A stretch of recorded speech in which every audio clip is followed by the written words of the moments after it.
broadcast network, AFTERBUZZ TV. Over 20 million weekly downloads in over 150 countries, and your number one source for after-show entertainment.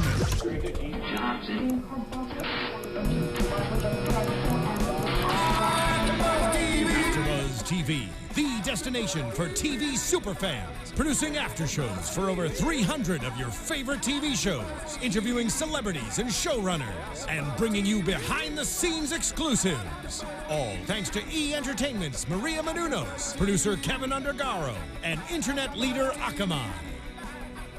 Now, let the buzz begin! I need my mic turned up a little bit. Me too. Yeah. That's what the DJ says. Hey, hey, hey. We should have started with this song last time. Hey, what's up, everybody? Everybody, you tuned into AFTERBUZZ TV for the #1 show on Fox, Empire. I'm your host, Bamm Ericsen. Please introduce yourself. Hey, what's up? It's Emile Ennis Jr. Hey, what's up? I'm Kennelia. Hi, everyone. I'm Sofia Stanley. And so episode 12, part 2 of the finale entitled Who Am I? I'm waiting. Okay, that's better. Good. I can hear myself now. Okay, Lord. The finale. Thoughts? Oh, my God. By the way, Erica's not here, so Kennelia is filling in with us, so welcome back, Kennelia. Okay, what you think? Everyone, just their thoughts. What you think, Sophia? I'm blown away, and I apologize. I'm hoarse because I screamed at the TV for 2 solid hours. This right here was a finale. It was good.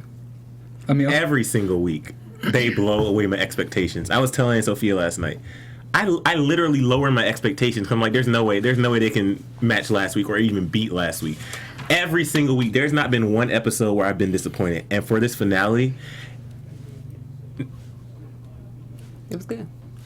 It was good. I mean, it didn't end where we're like, man. It didn't end too ridiculous. You know, some finales Yes. end ridiculous. You're like, why did they do this? Yes. It ended in a nice way that is going to keep us content until we yes, come back. that's what I like. It was a cliffhanger, but it wasn't enough where I'm like, oh God. But I'm still wanting to see the season 2. So I like the way it ended. And go ahead, man. no, I'll say mine. Oh, and later. I feel like even just, part 1 of our finale, having Leah here, I feel like there's little nuggets that she mentioned that now I'm completely going to rewatch the entire series. Oh, yeah. Because I feel like, just like Emile said, they gave us so much in each episode and kept raising the bar. Now I actually need to go back because my brain is thinking, even how Eric said, the way they do the story arc, I'm like, oh, there's probably things for season 2 Absolutely. that I can't even see now because I'm still in it, that if I go back, I'm like, oh my goodness. So trust me, I will be tweeting all summer like, oh, wait, and this, and this, and this, and this. When it hits Netflix, let's binge watch. Hulu got the exclusive. And I have an account, so we can watch it. All right, so okay, so it opens up with the boys in the dining area with boxes, and so Lucius gets all the sons there, and so let's go with Hakeem first. So he gets the jet. What do you got? The private jet. What do you guys think about that? Didn't he have access to that already? I'm sorry, Sophia, to cut you off. No, go ahead. He had, didn't he? I'm assuming that he was in Ibiza partying with the other rapper guy that he had to get on board with Empire back in the day. He does what he wants. He's like 19 and he's drinking. Didn't he have access to a private jet anyway? So you gave me something that I already had. But having access to something versus having your own, especially when you're a 19-year-old spoiled brat, when you can say, this is my jet versus I'm finna go party with somebody and get on the jet. There's a major difference when you're that young and you have not only the access, but now it's yours. But also we have to remember who we're dealing with. We're dealing with Lucius. There, to me, there wasn't a piece of paper in that box that said, jet belongs to Hakeem Lyon. Yeah. All he did was gave him a chain with some wings on it and is like, oh, I'm going to give you a jet. Away. Yeah. So again, I think that it shows a level of control where, what are you actually giving me? You're not bartering for anything. But at the same time you are, because think about it. Lucius opens up the dialogue by saying, I know I've harmed you guys, but I'm not asking for your forgiveness. Wait, shouldn't you be asking me for my forgiveness? Think about it. You have been a bad father. You have been a horrible man and you have been despicable. But you are so maniacal that you are going to sit here and say, yeah, I know I fucked y'all It's okay. I know I did some bad stuff. Sorry for the curse. But I'm actually not asking for your forgiveness. Here's some toys. Proceed. You have to, listen. Just as you always say about Melly, how she's the most transparent. Lucius is who he is. Who I am. So why would you expect him to say? Are you? Huh? I can't even get it out. But were we surprised though when he kind of moved on to Andre and he said, "Okay, and Andre, I'm giving you the Lion of Judah because you saw that I was trying to test your faith. So I have created a foundation with $100 million at your disposal." I just love. Show me where the money is. It was before he gave them the gifts, though. He told them that he wasn't dying, right? That he didn't have ALS. Yes.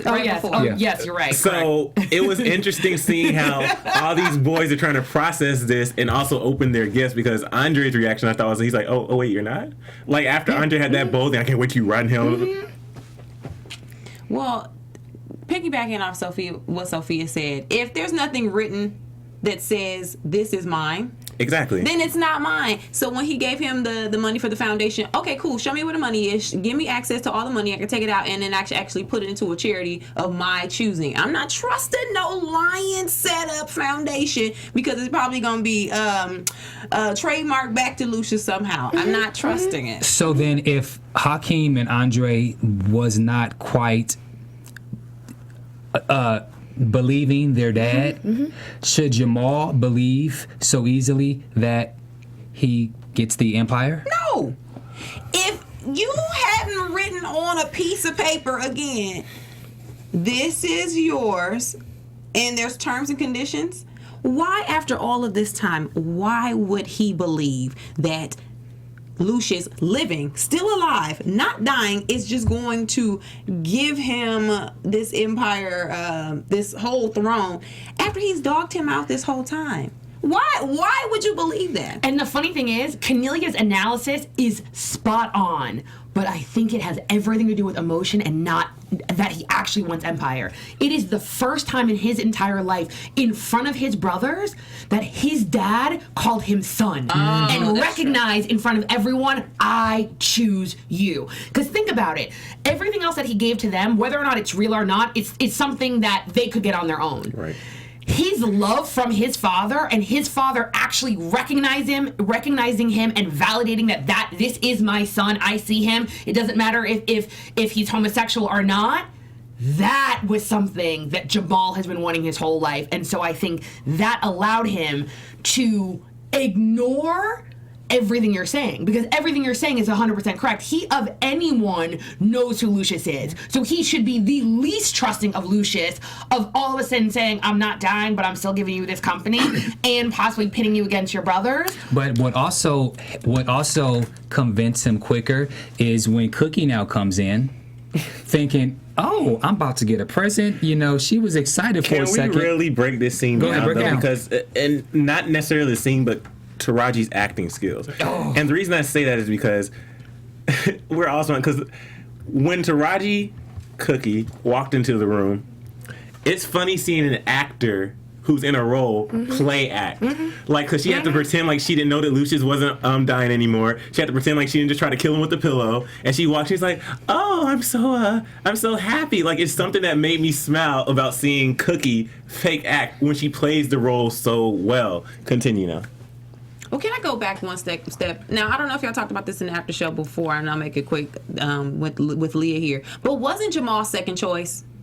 Because remember at the very beginning of the episode before, Lucius was talking to Becky, and he was saying at a press conference, the person who's supposed to take over isn't here yet, but you'll meet him soon. And then he said to Becky, where's Hakeem?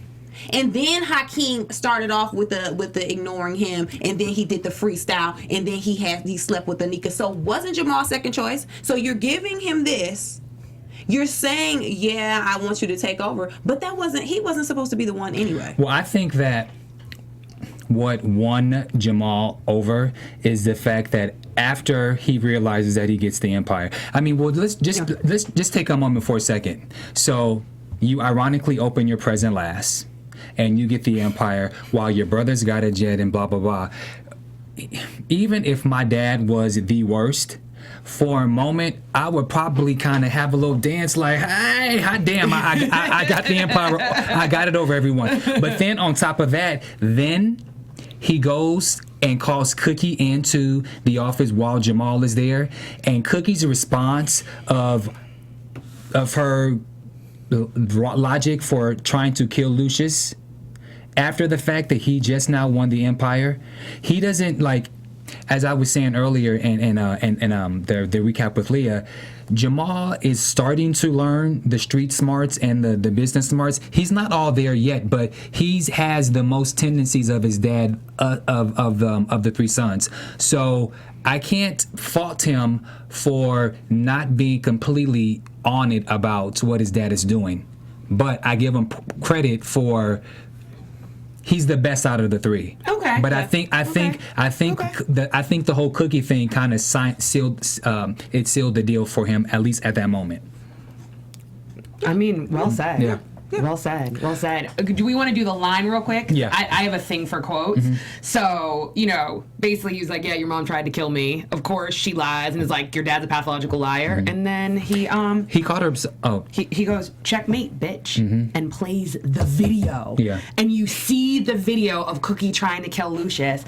And of course, she's escorted out. And I do like that dynamic. She did reference that he killed your cousin, your uncle Bunky. Right. Yeah. And I like that moment where you saw on Jamal's face he didn't know what was going on and he didn't know who to believe. However, if you notice when security tried to grab her, he kind of pushed security off. Like, no matter what, even if my mom did do that, like, don't manhandle my mom. Yeah. So I felt like, just like you're saying, I feel like he's still processing the information, but at his genesis, he still loves his mom and is never going to want any harm to come to her. Mm-hmm. And then, Lucius goes, go ahead. But why didn't Cookie, rather than be so shell-shocked, why didn't she...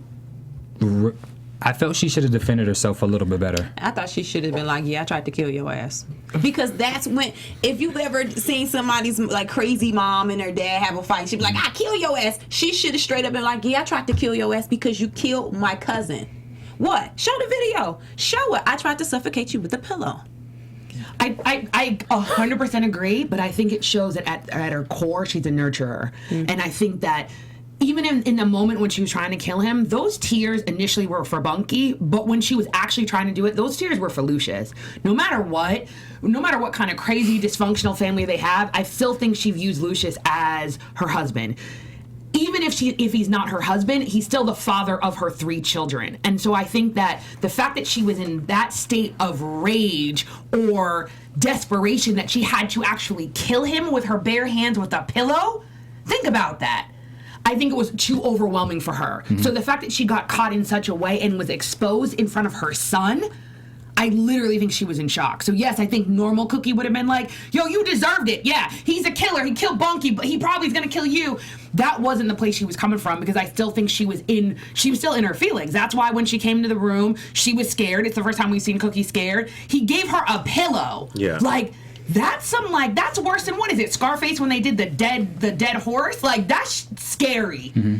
So I think she was still shell-shocked, and I think, again, it shows Lucius's dominance, that he plays chess better than anybody. Absolutely. And that's why that reference, sometimes you got to be willing to sacrifice your queen to win the game. Okay, last night at Empire Wednesdays, when he... At some point, you made a comment about how he's tried to do it twice or something. It was Kennelia actually made the comment. Yeah, right. In a normal chess game, sure, you can sacrifice your queen to win the game, but you can't do it twice. She did 17 years in the feds for her family. And now that I think about it, because he made that statement, he probably was the one that got her caught up and got her put in there in the first place. Mm-hmm. You never know. So, yeah, Lucius, that's true, but you can't keep doing it over and over again. Really quickly, a quick moment for Becky, because we don't really speak about Becky. Oh my gosh. But her little one-liners when he was yelling in episode 11, and she said, "Hold on, you don't talk to Becky in your outside voice." Mm-hmm. I gotta love Becky, but Becky now is the A&R now that Jamal is in charge. So she said, "This is the last time I'll be pouring y'all tea." and I love, can I be Hakeem? Yes. Yo, can I ask you a question? What black girl's named Becky? My mom's white. And didn't everyone, I don't know what you guys out there, if you guys are watching us, let us know. Use hashtag ABTV Empire. I literally was like, oh, yo, I got nothing. Yeah. Like, I literally was like, it was one of those things where, again, it was like drop mics, but it was like drop mic. Yeah. What else can you say? You can't say anything. But it's a great transition, because now let's go into and that scene after Becky left. Now you started to see the brothers are starting to be at war with each other, which you have been saying from jump one about how the family was going to disperse. So would you break that down for me, Sophia? Well, because I think that you all of a sudden have Jamal, and I almost don't even want to say this line because it's asinine. I think he really loves us. Us? Are you kidding me? First of all, he don't love nobody. Number one. I disagree. I'm going to talk out of my own mouth. Gotcha. But in that statement, Jamal seemed so naive. It was almost like, did we not just go through 11 episodes where this man has literally been trying to beat you and push you down on the ground, but all of a sudden, because he gives you the company, now he loves you? That, to me, was a little bit surprising. But more importantly, it was surprising the standpoint that, yo, we ain't included in this. Right. We didn't get nothing. So he may love you, but I'm not sure about if he loves us. And so I think that conversation where Jamal was trying to include them in saying, I can't do this without y'all, I think Hakeem asked a very important question. He goes, but are you going to? Meaning, if we don't support this, are you going to move forward and be the head of this company if we are not going to support you?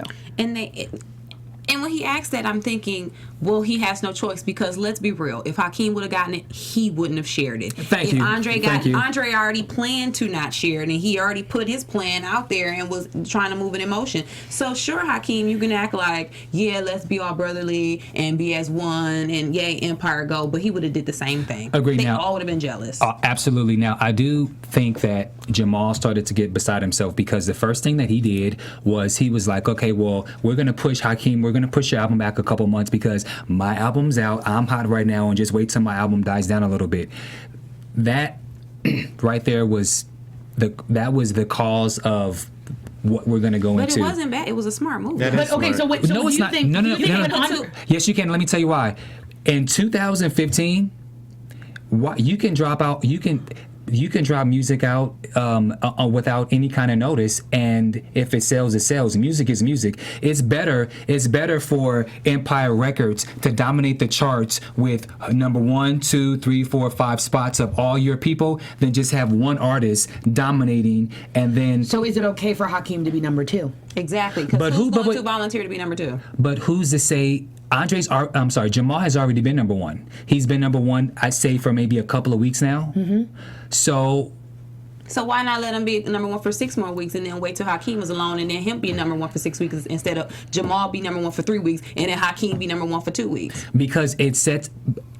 If I'm Hakeem, mm-hmm. and then you tell me when my album was supposed to drop for the IPO, and now you're going to tell me that you're going to push it back as an artist, and then you're my brother and you're the owner of Empire. But why did Andre clap? So was Andre being facetious when he goes, good job, to Jamal of pushing the album back? Was he being facetious, or did he actually think to himself, oh, maybe you actually will make a good business person? I thought he was being 50-50. I don't know. I don't know. Good question. Because I didn't see, when he said push the album back, I thought it was a good plan. So when he clapped, I'm like, even if you're being facetious, it's a good plan. Clap, keep clapping. Because I was on that side. I'm saying, well, I can't tell which way Andre's rolling, but then I go to that conversation, I don't know if we're there yet, where Andre talked with Lucius, and he has the magazine where we see Jamal's, everybody's talking about Jamal.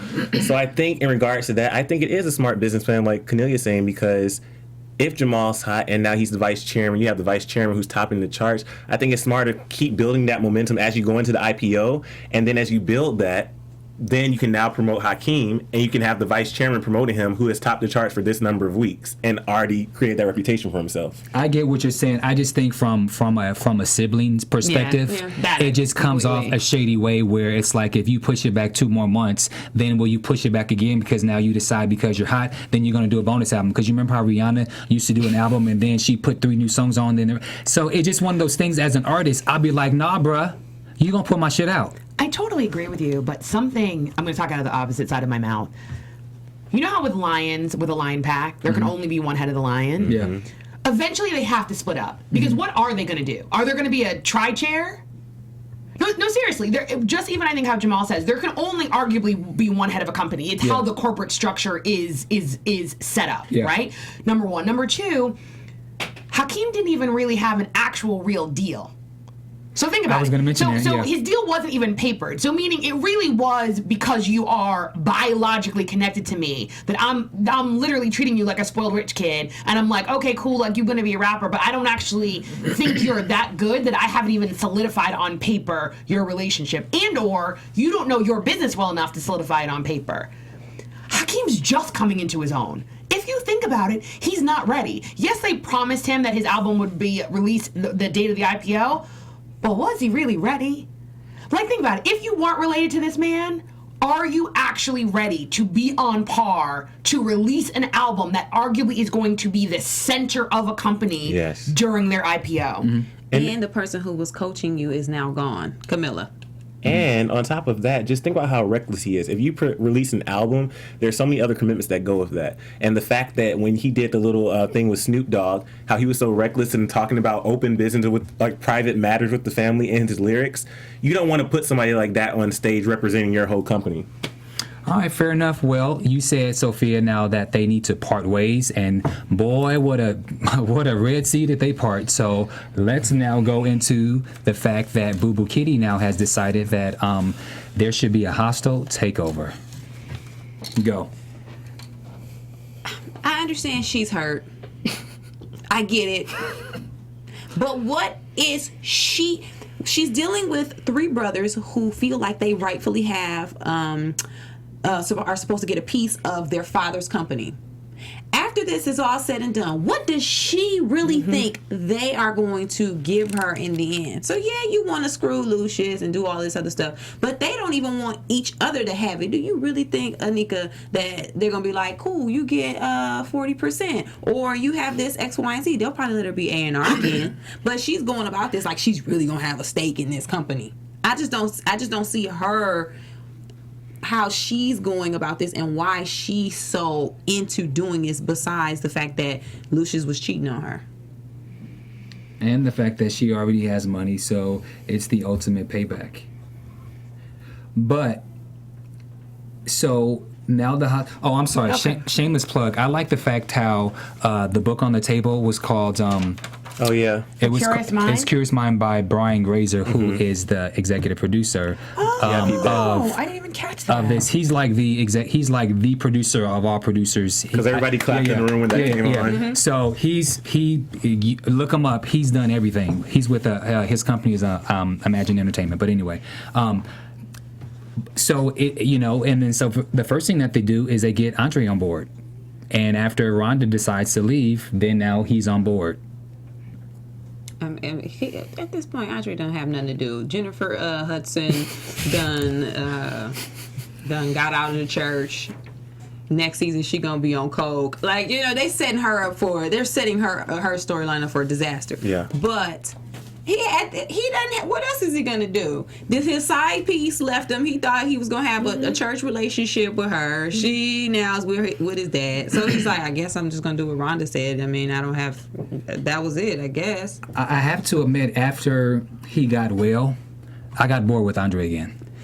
I did. But okay, I need. Do we want to go to the press conference, or we want to go straight into? And again, and it's so funny that Kennelia brought up that Jamal, on some senses, was the second choice. But in the midst of the press conference, you see Lucius. There's like a different type of vigor, and he really is like prideful as a father to announce that Jamal is the vice chair. And all of a sudden, you have this artist named Black Rambo, and Jamal, being the consummate professional, announces him. Oh, and this is Black Rambo. He's one of our artists, and then Black Rambo has to play the whole homosexual card and basically says, anyone who is a man wouldn't be on this roster, a company run by fairies, so forth and so on, and, creates a scene. Using his dated slang. Yes. And can I say something? I'm not a fan of how they had to bring us Jamaicans into that. Not a fan. Not a fan. Before we go into... I was really mad. I was like, why we gotta be the homophobic ones? Yeah. Before we go into the battle between Jamal and Black Rambo, I was a little surprised. Why didn't Patty sing? Is it just me? Well, she can't sing at the podium. I understand. You bring Patty LaBelle on there. I mean. But it's a press conference, Yes, though. It's a press conference. You go there, you go to tell who's coming and present it so people get hyped and excited. I get that, but if I have to hear Jennifer Hudson scream all through 2 episodes, I want to hear Patty because Patty is a screamer of all screamers. And I was That's a good point. Why didn't Patty belt out me It's a music something? company. Yeah. It's a music company. You're going to announce that she's from Philadelphia. Somewhere over I just needed something. No, Bamm's right. Because, again, it's... And I wonder if they're doing this on purpose. It felt stale. Is that what it was? Yes. It's starting to feel too corporate. Right? What? There's a certain aspect of the rawness, of the realness that we're starting to not feel. So that's why you felt like it was a little bit inorganic or inauthentic. Yeah. And maybe that's on purpose because when it becomes public, it's an IPO now, it's being traded, you button up. You can't wear the t-shirt under the blazer no more. You got to put the tie on and you got to be business professional. Bamm just wanted Patti LaBelle to sing Feels Like Another One. That's all he wanted. Feels like another one. Y'all know that song. That's my jam. Oh my God! Oh my God! Which battle do we want to do first, though? Do we want to do which one I want to do Cookie first. and Anika knockdown, or do we want to do the battle? Let's do the battle first, and then we'll go. Yeah. Okay. Because Bamm wants to talk about this battle. He was talking about this battle last night. We sure did. I thought it was whack on Jamal's part. Listen. I would have preferred to Jamal, as you said last night at Empire Wednesdays, knock his ass out. We are. Actually, can I say what I said? I was like, murder him! Yeah. I was like, murder him! I was so mad! Jamal should have. Oh, wait, pause. I thought you meant like murder him in the battle. Oh, yeah. Oh. Yeah, like you murdered him. Okay. I don't like the fact that Jamal sung his battle versus rapping. Listen, this is what hip hop's all about. We've talked about this with other artists. When someone comes for you, the way you come back is one of two things. You either use your words or you duke it out in the streets or at the Source Awards like the East and West Coast battle that they did back in '95. It's one of two ways. You can't sing and then you all in your high register and then you finish the word with bitch. That was whack. Like if you gonna come at somebody, you need to come lyrically with him. The singing. Wait, but listen to what you're saying though. What? You said either come physically or come with your words. Yes, as a rapper. Okay. As a rapper. But does it need to be as a rapper? Because if you listen to Black Rumble, whatever his name was, his lyrics were whack. His whole rhyme, everything was whack. And he's like, who's gonna come next? I would have gone up there and done my middle school rap. We gonna go there. Anyway, the point is it was whack. It was whack. Did y'all create that back in the day? We'll talk off camera. I've never, no. Okay, anyway. We did. We had a Martin Luther King Jr. rap that we did in elementary school, but off camera we would talk about this. But anyway, so the point is though, when he got up there and challenged him, and I thought about just writing it down, but I didn't have time with work. Oh, I did. Did you write down his song? Because if you break the lyrics down, if he would have rapped, you can easily rap those lyrics, and it would have been way hotter than anything that Black Rumbo was doing. I don't care what he was singing. You need to, But that doesn't make sense though, because you just said lyrically. Yeah, as a hip hop artist, you need to rap. So what? I'm gay. It don't matter. God ain't made you no better than me. When I pray, he still answers. Maybe you need to get on your knees. Hey. No weapon shall prosper. No weapon shall prosper. Your sin ain't no better than my sin. Your skin ain't no better than my sin. So point all your fingers you want, bitch. Drop the mic. To me, why it was important was so many reasons. Exactly what you say is exactly why I thought it was hot. He went into Rambo's house, didn't play by Rambo's rules, told him to get on his knees. Quoted scripture, sang, and called him a bitch. And there was nothing he could do about it. especially with them struggle bars, Rambo couldn't have came back with that. He was trash. Jamal, Bamm, I see where you're coming from, because traditionally rap battles, it's about rapping. If you don't rap, have bars, don't get in the battle. However, nobody in life, you don't go into battle armed with tools that you don't know how to use. So if he can't rap, he can't go in the battle being like, yo, ladies in the place, styling girls. He can't do that because that's not who he is. So he was successful. He did what he had to do. And he did a good job. And something that Kennelia said made me think to myself. I was like, oh my God. Flatbush. My sister is ride or die. Brooklyn Ave or Nostrand? Side note, I have to be very picky for 1 second. What's up? you can see Anika's stunt double a couple times because the wig was bigger and she was a little darker than Boo Boo Kitty. So you can see the stunt double. Let me go back and watch now. You can see the stunt double when she was hitting she was hitting Cookie with uppercuts. Yeah. You can see that, and then when Cookie slammed when Taraji, because it didn't look like Taraji had a stunt double. Ironically, Taraji, I don't think Taraji had a stunt double, but when Taraji threw her on the pool table before she gave her the final choke out, you could see the stunt double again. But they said on Twitter that they used the "I'm gonna get you sucker" stunt doubles. That they, you know what, it was the same with the Afro wig. You're right. And the Jerry curl. Yeah. But anyway, a great fight scene, and it was long. Yeah. We said that, right? Yeah. You said that, Emile. Is that it lasted 10 seconds longer than normal. Yeah. And I think that's also what made it feel more real. There's a certain reality of this show where for a split second you forgot that you were watching a show. And not only that, but it's something that we've all been waiting for. So we would have been pissed had it just been a punch. Because that's the scene. That scene right there is the scene people be talking about years from now, like years. And then again, because it's a primetime soap, you think about Dynasty with Dominique Devereaux. Yeah, and so this is gonna go into history because it was a great fight. So anyway, they decide to all come together to start this new company. We got to stick together if we're going to do this. Yeah. I felt like it was bad foreshadowing. It's not possible. Yeah. And it's something that Kennelia had said earlier. For the most important part, Anika's not family. Exactly. This family has not been able to stick together in general. What makes you think they're going to stick together now? That's number one. Number two, Anika's not part of the family. So if anyone's going to turn on anyone, that's possibly the break, as well as the fact that, just like Kennelia said, what's their end goal? Who's actually going to run the company? They didn't talk about it. Yeah. If you don't talk about it, then what are we going to do? We're still fighting for the same piece, the one little thing. I was literally like, oh no, season 2, whatever we thought about season 1, season 2 is going to be on a completely different level, because I think that everyone, for lack of a gender neutral word, everyone is manning up. Now, literally you have different camps. It literally is Cookie, Hakeem, Andre, and Anika. Arguably, are all 4 different forces of nature who are joining together? No, they're really 4 separate entities. Fighting for themselves. Yeah. Fighting for themselves. And just really quickly, because I'm sure we'll get flack for this, did you think when we saw Cookie with that same red broom, did you think something was going to happen, or what did you think? I did at first. I did not. I didn't think so. I thought it was perfect symbolism. Yeah. I think it showed and I'm talking out of the side of my mouth, I apologize. It showed the symbolism of the relationship, because even for a second, even his body language was a little scared, right? Like he was in the chair that way, and she was kind of doing it like, oh no, I'm going to sweep up after you, baby. And then there was something about the way that they connected together when he grabbed the dustbin. Yeah. So he's helping his mom, and she basically is like, yo, baby, like, I believe in you. I think I believe in you more than anyone else does. And the way she holds his head up, yes, I thought that basically was like, no, baby, you a man. So put your head up like a man is supposed to do, because I believe in you 100%, number one. Number two, she didn't lie to him. She still thinks that Jamal still should have the company, or they should have it together, and she didn't lie, and I thought that was special.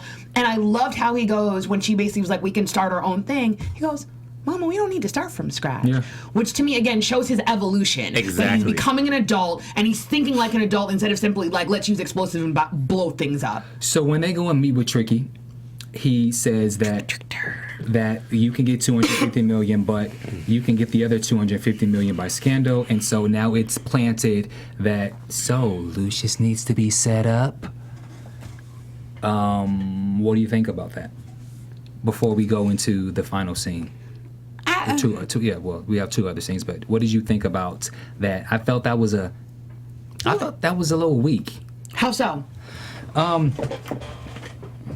It seemed just too obvious, because now you wonder, can you trust this dude? No, well, it has to happen, because how else are you going to bring Lucius off of his high horse? There's no other way, unless you kill him or put him in the hospital or do something that's really harmful physically to him, to where he's unable to fight. Because as long as Lucius doesn't have a scandal and is able to fight his way through it, he's going to fight. Because think about it, if they didn't have a scandal, do you really think how shady Lucius is, that he would let this happen? Yeah. He'd probably kill them all before he let that happen. Lucius would kill people. He would start to kill people. So it had to go down that way. Go ahead. See, my problem is this. I am not a fan of when you have what I consider to be a family company or family business, why they keep bringing in these outsiders who they have no relationship with, given the devious nature of the business that they are in. Yeah. So you're telling me you're going to do a hostile takeover, you need $500 million. You don't have the $500 million. Problem. You're going to come to this guy whose actual job it is to do hostile takeover. Hostile takeovers. He's done 23. He says you need $500 million, and you want him to be an equal on par with you? That's stupid. Yeah. So you maybe need his business acumen, but you don't want his money because he knows too much. Not only does he know too much, now you want him to be 250. That means he's on equal playing field because if I remember correctly, their shares aren't voting shares, right? So Lucius still has 1 million voting shares. Number two, now it seems like the way that the plan happened, things possibly moved so quickly. Do they have the money? No, Did they already buy the shares? Do you see where I'm going with it? It's too many problems where all I keep thinking is, oh, y'all done lost the company. Yeah. Like, you literally sold the company lock, stock, and barrel to some random dude who is doing this because he wants his stupid little grandson to be a rapper, and you guys didn't see this coming. And again, who brought him to you? Anika? Yeah. She was probably giving him the draws. Giving everybody else the girl. Before we go to the final scene where Lucius is Wait, I busted. think we jump. Go ahead, Emile. We're Emile. going to Vernon. Okay. I'm saying before we go to that scene, there's one other important scene that we must get through, and that is the big showdown between Vern and Andre. I'll go last. So we don't want to go first and kind of touch upon the whole Fed situation, or we'll bring that up as a Vernon thing. Okay, I was gonna, go ahead. yeah. Go ahead then. But Bamm wants to go last. So Bamm wants to go last. Vernon came in. He was trying to make things right with Andre, trying to get him on board with the Jamal thing. Get into a fight. I was surprised that Andre went toe-to-toe with him because I look at the Lion kids. Yes, your father and your mother are, they were about that street life. But when you have kids with money, usually the kids be some little suckers. They don't know how to fight. They don't have street smarts. Arguments, they always throw down my dad, or it's always about the money or what they have. So the fact that he was actually going toe-to-toe with him, I was impressed. But then his wife had to come in and she had to kill the old boy. So, I wasn't surprised only because Vern's, I won't say sucker punch him. Vern did give him somewhat of a beatdown a couple episodes ago. So how many times do you need to be beat up before you finally punch back? And he did say that, right? That's the last time you can put your hands on me. And he's in a low ass place right now. So what does he have to lose? It's true. And honestly, this is gonna sound mean, no shade. It seems like the only thing he's good at is working out. So he's been waiting. He is beast. Yeah, really. Who you talking about? Trey. Andre. Yo, like he's yoked. Like he looks like a boxer. Like, no, think about it. Look, even his jaw. Like he has that cartoon male archetype jaw. That literally looks like all he's good for is beating someone down. Like he looks like he's steady in the gym. Like yeah. Do you have something to say? Well, I just want to say to all of the people who thought I was talking crazy and Bamm, you need to leave, you need to knock it off and don't do this. Some people are even including Malik Yoba and Trey into the tweets about me referencing how one of them were going to die and how I needed to knock it off. I need to stop, blah, blah, blah. Bamm is never wrong when it comes to who's going to die on the show. All I'm going to say is don't doubt your boy, because your boy knows. I called it. I said one of them had to die. I did say Andre had to die first, but I said it had to be between the two. The reason that I wanted it to be Andre versus Vernon is because from an actor's perspective, Malik Yoba, his only claim to fame was really New York Undercover. That was on Fox 20 years ago. And I wanted Andre to die because as an actor of his age, it's hard to get work and be.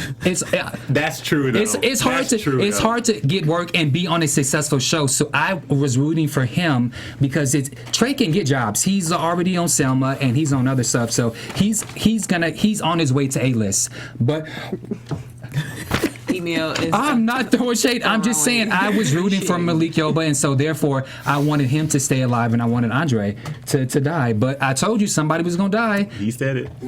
Okay, well, anyway, I just I'm glad it was one of them. Yeah. Because I thought it was gonna be Malcolm, and you know how I feel. Right. Okay, so now let's go into the feds and to the final scene. Your thoughts?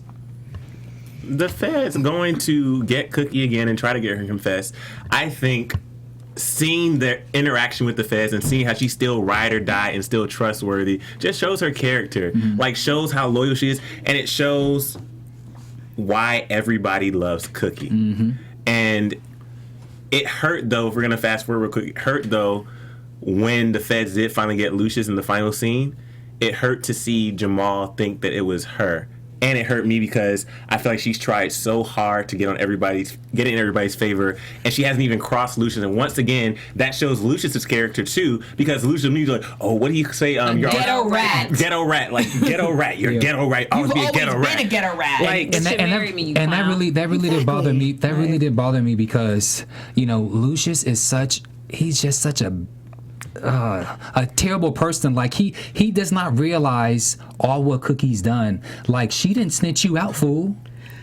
Not only that, I'm actually gonna go one step further. I was gonna curse again. He's lame. Yeah. Like, all you got is I'm a ghetto rat? Then you a ghetto rat. Yeah. No, seriously. Like, we come from the same place, street. dude. Yeah. We come from the same streets. We did the same stuff. And you gonna call me a ghetto rat? Yeah. I mean, seriously, dude. And not only, I think, does it show her character, and I'm not condoning illegal activity, right? However, I do feel like, if you do the dirt, do the time. Like, don't snitch on nobody because you actually did it. Does that make sense? So literally, if we're all in an enterprise together and I get caught, what's the benefit of me bringing you guys down just because you didn't get caught? I actually did something wrong. Do your time. And I think it shows that even when pushed against the wall and she's already served 17 years, and we all know, we watch enough TV, that they could potentially trump up charges and put her back in jail for some weird reason, even though she's like, I know my rights. Yeah. We know that rights aren't always validated, that she still was like, no. Because I think it's not who she is. It's not who she was 17 years ago. It's not who she is now. It doesn't matter if she's desperate. It doesn't matter if she literally doesn't have a family to protect. It's not who she is. Okay. So again, I'm bringing up the drum, if you see, on purpose, to see why I think it is so appalling and diabolical. And see where I'm going? Yeah. That Jamal could actually think that his mom could do that. And again. That was my prediction. Is that where I was doing with that? and your prediction was spot on. Before we go into like the overall prediction of what we think for season 2, quickly give us our cold piece. So, cold piece of the week for the season finale of Fox's Empire, I'm going to have to give it to Rhonda. We could give it to anybody on the episode throughout. We could give it to Lucius. That's obvious. We could give it to Andre. It's obvious. I can give it to Jennifer Hudson for coming about the church and now being on stage with her Easter dress on. I could do that. However, I'm going to give it to Rhonda because you see two grown men fighting. And instead of letting two grown men fight, you come in with a candlestick and kill one of the people fighting. And instead of calling the police, you got two big black dudes in the living room fighting. You could have called the police, and you could have been possibly okay. She could have played self-defense. He could have slapped her in the face. Andre act like she got punched. You never know. But now, Rhonda played the pregnancy card. I'm pregnant, don't call. Girl, people have kids in the pen every day, B. You could have had that baby in jail. You could have had him in jail. You did it. And now, all of a sudden, everything is A-okay, and they got rid of a body. However, with whoever. So I'm giving Rhonda a cold piece of the week, and Andre gets a cold piece set for... Oh, my God. for being all happy in the sonogram room at the end of the episode, like he didn't play a part in killing this grown man. And that's cold piece of the week, guys. Well, let us know what you think online. No need to go into the Rhonda because you broke that down brilliantly. Can you do the Empire? Oh my goodness, yes. We have been so fortunate to be with you guys for 12 episodes, so for 11 weeks. And one of the amazing things that we have been privileged to do is that we go to Empire Wednesdays. And because we go to Empire Wednesdays, which is hosted by Leah Daniels Butler, she has been gracious enough to give us some swag. And so what we are going to do is we are going to give away this bag. It is an Empire Gold bag. As you can see, it is fabulous. We haven't yet figured out what the giveaway is, so make sure that you stay tuned with us on Twitter, on Facebook, on Instagram, on YouTube, iTunes, and AfterBuzzTV.com. Next week, we will announce what the actual giveaway is. Probably we'll have you guys tweet us or send us your names via social media, and we will pick a name out of a hat, and we'll probably have a little mini video that we'll do in our confessional booth here, and we will give it away. And some amazing person will get this absolutely amazing gold Empire bag. And then we also have a secondary, I can't even call it swag. It's the #1 album in the country.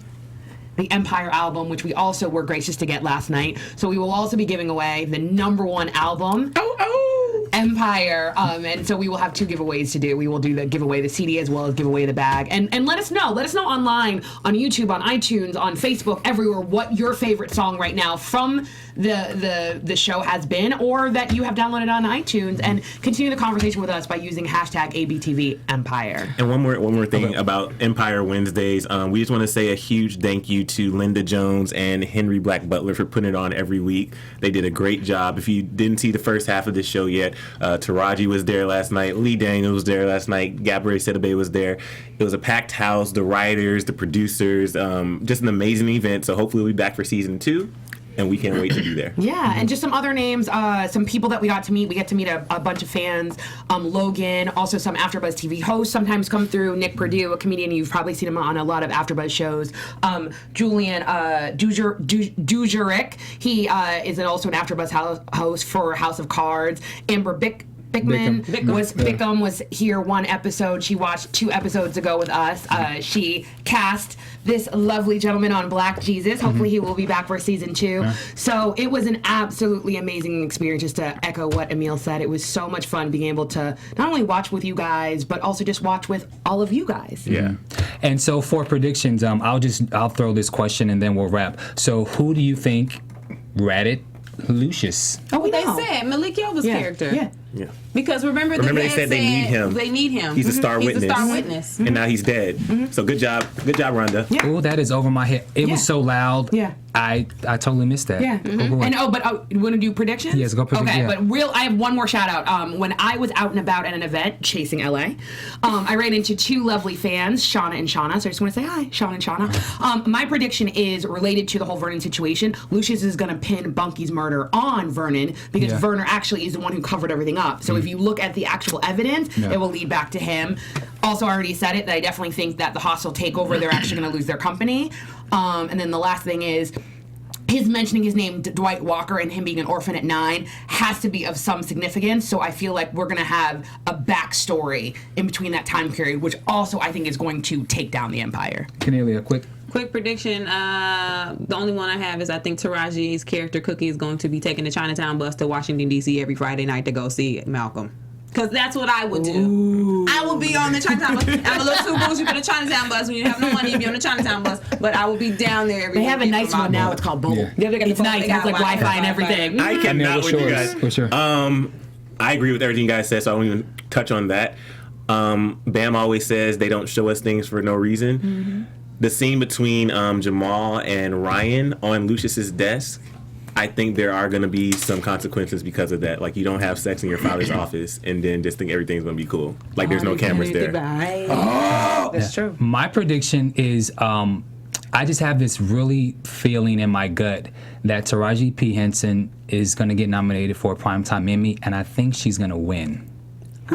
That is my prediction. So we want to thank you guys for tuning in to AfterBuzz TV for Empire. We've had such a great time having cast members and crew members and writers and so forth and coming. And so we just want to thank you guys so much for all the support and all the comments, because we love the show just as much as you do. And we want to thank you guys. So let everyone know where you can be found on social media. On all social media at Sofia Stanley. All social media at Kennelia. At Emile Ennis Jr. and bestin.social, and on YouTube, Chasing LA. And you can find me on all social media at Bamm Ericsen. Thank you guys. And as Leah said in episode 11, we will see you guys probably mid-season, so probably January of 2016 for Empire. But keep it locked, and we'll talk to you guys on social media. So thank you guys so much. Bye-bye. From executive producers Maria Menounos, Kevin Undergaro, Phil Svitek, and the entire AfterBuzz TV staff, we would like to thank you for listening to the AfterBuzz TV network. To watch or listen to other after shows and post comments or questions, be sure to visit AfterBuzzTV.com. I'm Sir Richard Wentworth, and this has been a presentation of AfterBuzz TV. Buzz you later. The views expressed herein are those of the hosts only and do not necessarily reflect the views of AfterBuzz TV or its owners or principals.